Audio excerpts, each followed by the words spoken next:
I think what actors bring to the table when they're performing is such nuances that sometimes AI might not come up with. That's Kavan The Kid from Phantom X, the studio behind Echo Hunter, the first SAG-approved AI film. While Hollywood debates AI's role in filmmaking, these guys actually got the union's blessing to digitize real actors. We digitize their likeness. It's for that film and only that film, cannot be used for anything else. In this episode, we go behind the scenes of a production that cast Breckin Meyer and trained AI models on real actors' faces, then used Runway's Act-One for performance capture. The result, a workflow that might change the future of filmmaking. Would this have been possible in another reality? Oh no, without a doubt. Without AI, I think it'd actually be impossible.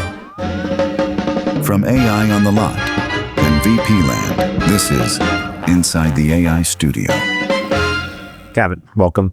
Thank you so much for having me. Yeah, thanks for coming. Tell me just a bit about yourself and your AI studio. Yeah, so my name's Kavan, better known on the internet as Kavan The Kid. The studio, I'm a co-founder along with Mike J. Mitch and another guy named Sav. We're the three co-founders of Phantom X.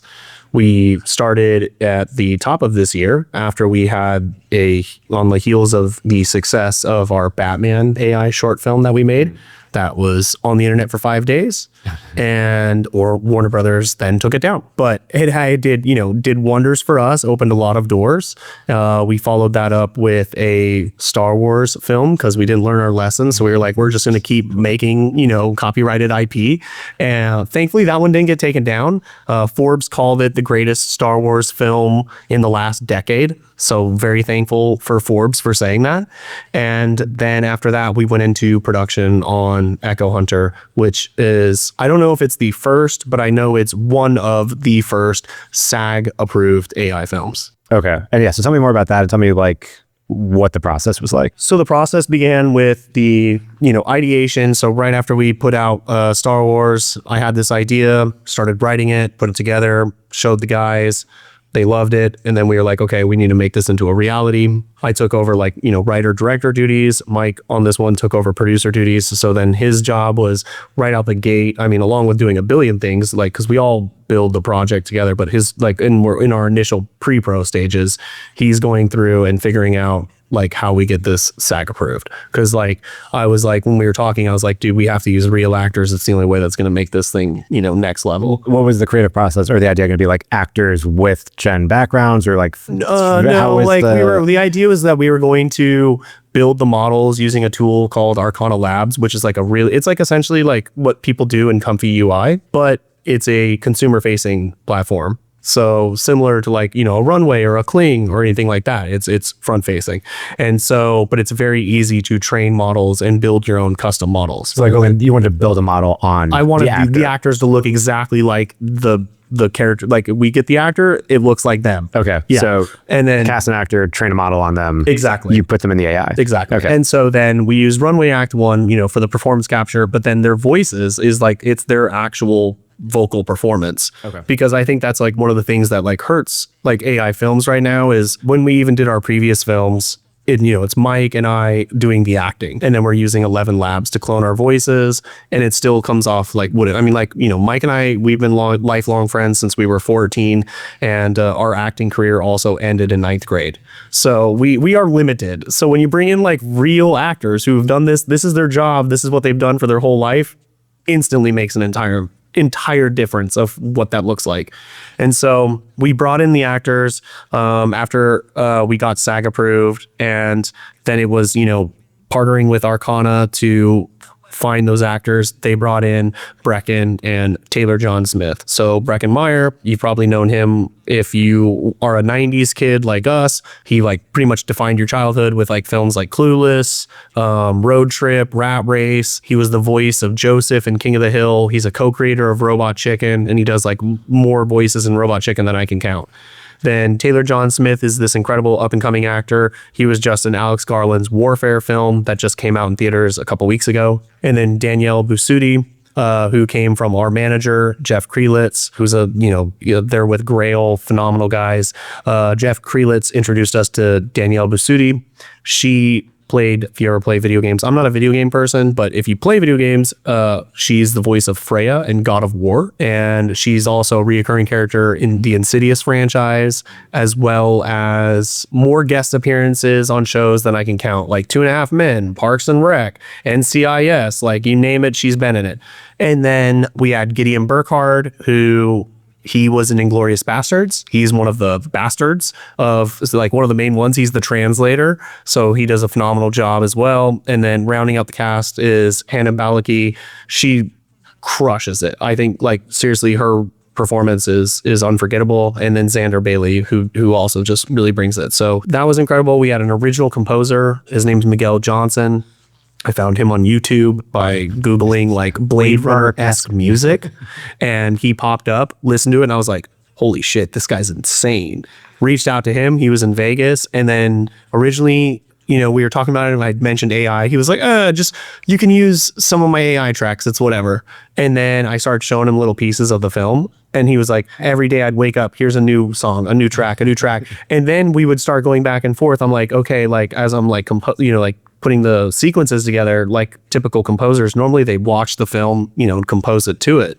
We did a little bit of an unorthodox way of doing exactly that, where I would be going through it and be like, I need tension at like 36 seconds. And then I need it to drop at like 45. And I'd send him emails like at 2 a.m. Hey man, I need 35 seconds, it goes up. And then at 42 seconds, it goes back down. And within 10 minutes, this guy would hit me back, boom, here's a track. And I was like, wow. And so this is how we made it. And he ended up making 9 original songs for the film. That's awesome. Yeah. That's wild. With the SAG issue, was there anything you had to kind of, I mean, like, I don't know, convince them or tell, like, were there any obstacles to like get them on board with that? I wouldn't say it was like a lot of obstacles, is more so we just had to be very thorough. Yeah, so like we had to be very thorough in our documentation of exactly what we were doing, how the actors would be represented, the fact that like when we digitize their likeness, it's for that film and only that film, cannot be used for anything else. Like very like concrete in the documents of this is how it's going to be used, where it's going, and everything like that. But outside of that, you know, they were surprisingly a little bit more open to it than what we were thinking. So it still was a process of, you know, you have to go back and forth and do these exchanges. And you mentioned Runway Act-One before. So did you film a like live action version of this? Yes. So okay. All the actors were captured on sound stages. Okay. And, you know, like very traditional method where we had, you know, a director of photography, we had, you know, someone running audio mix. Mike Bellevue he's just phenomenal audio mixer. And we captured all the actors' performances. And then, you know, we would tell them like how to do their facial performances, because that's primarily what we're focusing on, you know, with Runway Act-One, and then their vocal performance. But yeah, we captured all of them. And then some of them we did, you know, with, for instance, Gideon, who plays the character of Raymond, he lives in Germany. So we did like a Zoom call with him. Okay. And then with Danielle, she lives in Austin, I believe. I could be wrong, but I believe it was somewhere either in Texas or Nashville, one of the two. And she was there, and same thing. We did a Zoom direction with her, but then with all the other cast, it was in person here in Los Angeles. Did you use that footage for anything else in the process besides Runway Act-One? The only other thing we used that footage for besides, you know, performance capture was BTS videos and things like that. Okay. Yeah. So I mean, after making this film, like, and going through this process, then like kind of what roadblocks did you hit, and where would you see or like to see things go in the future to have more control, camera control, performance control? Definitely in the future, you know, you kind of like what ByteDance is doing, where you can capture the whole human performance. I would love to have some form of that, where there's essentially Runway Act-One for the whole body.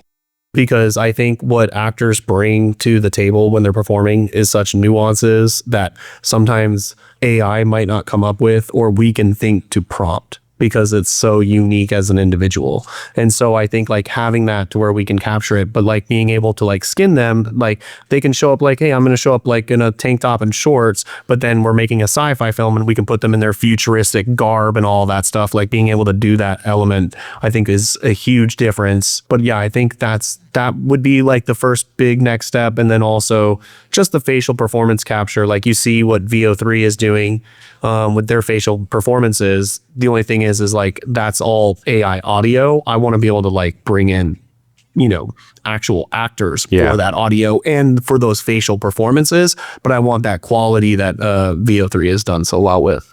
Yeah. Do you see anything either with camera control or some sort of hybrid production use of like maintaining, besides just tracking the performance, with like maintaining more of the actors and using generative backgrounds?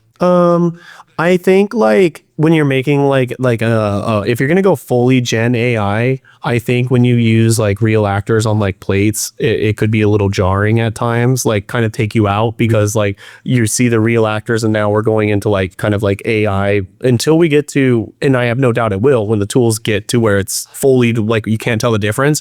I think it's better to like do the characters in an AI sense, so like everything still stays uniform. If it doesn't stay uniform, then it can get a little, I think, like Right, like that displacement. consistent look. Yeah. So I think more so like with the tools, like I look at like, for instance, VO and then like Kling 2.1 that just came out, like just, I keep making the joke and Runway, I love you, but like, please make Act 2. Like, like I'm waiting for that. Like, what's the next Like bring step? the tools that were like in Gen 3 into Gen 4. Yeah, because I mean, Act 1 came out a long time ago. So like, I'm waiting for that update, of like where we get even more like skin details and all the, like, cause like that's what makes us human. And like, that's what we want to see in these performances. Yeah. I know it's not technically like full generative, but have you used Wonder Dynamics or experimented? We've experimented with Wonder Dynamics and we keep kicking around the idea. It's just, our studio, we're 3 guys. We also, outside of making films, we make a slew of advertisements. So like we just got off an advertisement with an awesome peanut company called Watcha. So they have like, and we made these like old 1970s martial arts films. So those are coming out soon. We're in the process of a print ad with a company called IGT, and it's like all about like lotto tickets and stuff like that, which just the images look stunning.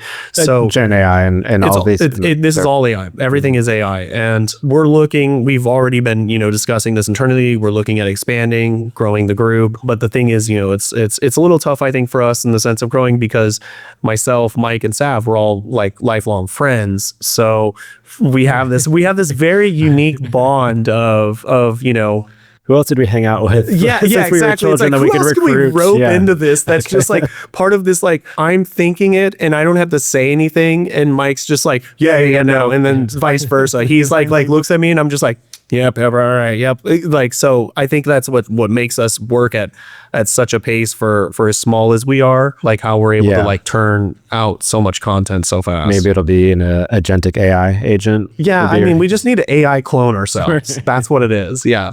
Yeah, I mean, talking about such a small team, how do you feel like what this has been possible in another reality, like without being able to harness these tools? Oh, no, without a doubt. I mean, not to do the amount of projects that we're doing right now between 3 people. I think it'd be, without AI, I think it'd actually be impossible. Our backgrounds are all very different. I come from a music video background, so I made music videos, worked with Island Records, Atlantic Records for over a decade, of doing that stuff, and then eventually transitioned over to creative director. Mike is probably the most seasoned and awarded commercial director that's ever lived. I mean, he's done Subway, Geico, had multiple Super Bowl commercials, won the Cannes Lions Award more times than I can count.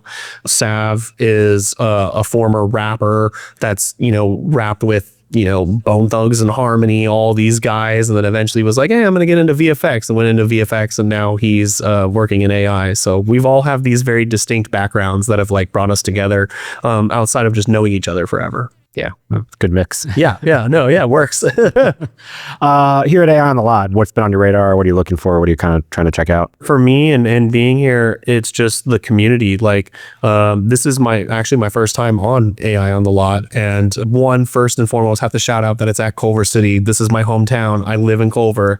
Let's go. So love that. But like seeing everything. Our representation company, which is GRAiL, we're repped by GRAiL for narrative projects, was really exciting to see their panel.